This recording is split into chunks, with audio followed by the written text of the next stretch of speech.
Bom dia. Eu também fui pega de surpresa, sabia que o Jô estava com alguns problemas pulmonares, mas ele vira e mexe, tinha uma gripe forte, uma pneumonia e sempre se recuperava muito bem. E é uma tristeza muito grande. Eu entrevistei o Jô várias vezes. Em uma das vezes eu fui na casa dele, uma casa lindíssima, um apartamento lindíssimo, cheio de obras de arte na parede. E o funcionário, eu lembro que falou, o seu Jô vai receber você a qualquer momento, me encaminhou para a biblioteca, que era uma dessas bibliotecas de cinema, com livros até o teto, aquelas escadas, sabe? Que você não imagina que alguém tenha, né, uma biblioteca dessa. E tinha uma mesa com televisores, e eu fiquei lá, o Jô demorou um pouco, eu fiquei olhando os livros do Jô, e eu, né, aquela coisa de querer mexer em tudo, né, comecei a pegar alguns livros, e comecei a ver que ele tinha versões do mesmo livro em várias línguas. E eu gosto muito de um autor e puxei um dos livros e vi que era uma versão em espanhol e fiquei louca com o livro na mão, falando como é que ele conseguiu isso.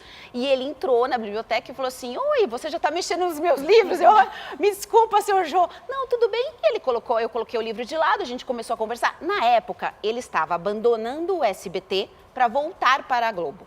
E ele tinha escrito uma carta, olha isso, uma carta pedindo perdão para o Silvio Santos por deixar o SBT e ir para a Globo e explicando os motivos dele. Era uma carta muito bonita, dizendo da gratidão que ele tinha pelo Silvio, porque o Silvio foi a pessoa que acreditou no Jô Soares apresentador. Ele ofereceu o programa de entrevistas para a Globo quando ele era da Globo e a Globo disse não, o Boni disse não. E ele foi para o SBT e virou o Jô Soares entrevistador. E ele tem essa gratidão, assim, ele até expressou a última vez que ele encontrou o Silvio em 2017, ele chegou a chorar no palco do Troféu Imprensa, dizendo o quanto o Silvio tinha mudado a vida dele. E aí ele estava com essa carta, me mostrou a carta, explicou os motivos, e eu lembro de eu falar para ele assim, todos esses livros que você tem aqui, você leu? Ele falou, porque eu teria livros para enfeitar uma casa. Olha. Eu li tudo. O Jô era educado na Suíça, mas do mesmo jeito que ele entrevistava homens importantes como o Gorbachev, ele também levava as pessoas simples e sabia conversar com elas de um jeito muito cordial.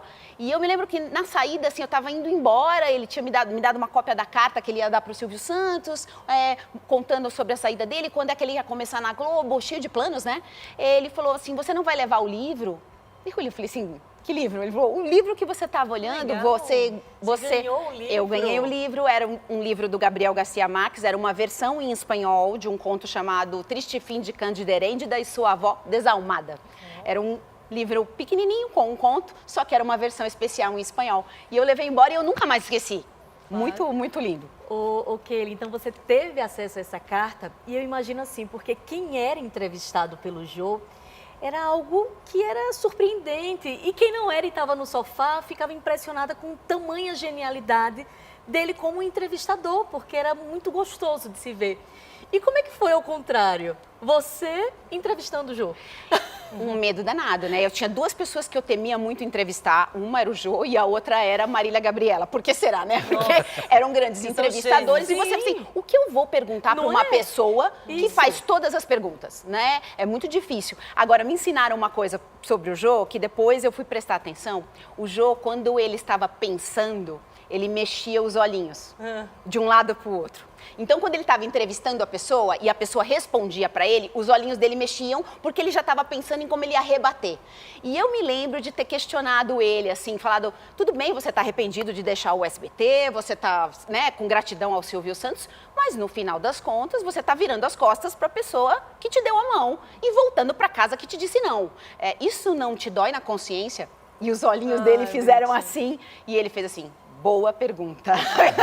É isso, né? Gente, eu fui entrevistada pelo Jô Soares quando minha mãe escreveu um livro sobre a vida dela. Ele pediu para ela ir com as filhas e para mim foi uma gratidão enorme, porque realmente eu acho que quando a gente ia no programa do Jô, ser entrevistada pelo Jô, você pensava assim, meu, zerei a vida, né? É um acontecimento, né? E ele deixava a gente muito à vontade, ele era uma pessoa muito humilde, você se sentia na casa dele, sabe, quando você sentava naquele sofá. Então foi um momento realmente inesquecível. E em uma entrevista, gente, dada ao Fábio Porchat em 2018, aqui na Record TV, o Jô, ele falou sobre o envelhecimento. Como sempre, ele tratou o assunto, né, com muito bom humor. Vamos ver. Não, eu ainda não tô... Eu acho que eu vou envelhecer algum dia. Mas eu tô com 80 anos e eu não consigo me sentir mais velho. Eu me sinto mais doído. Você anda daqui a ali, já fica... E fazendo muita fisioterapia. Tem uma físio que é maravilhosa, que chama Zilma, que além de ser espetacular, é uma moça muito bonita, pena que é casada.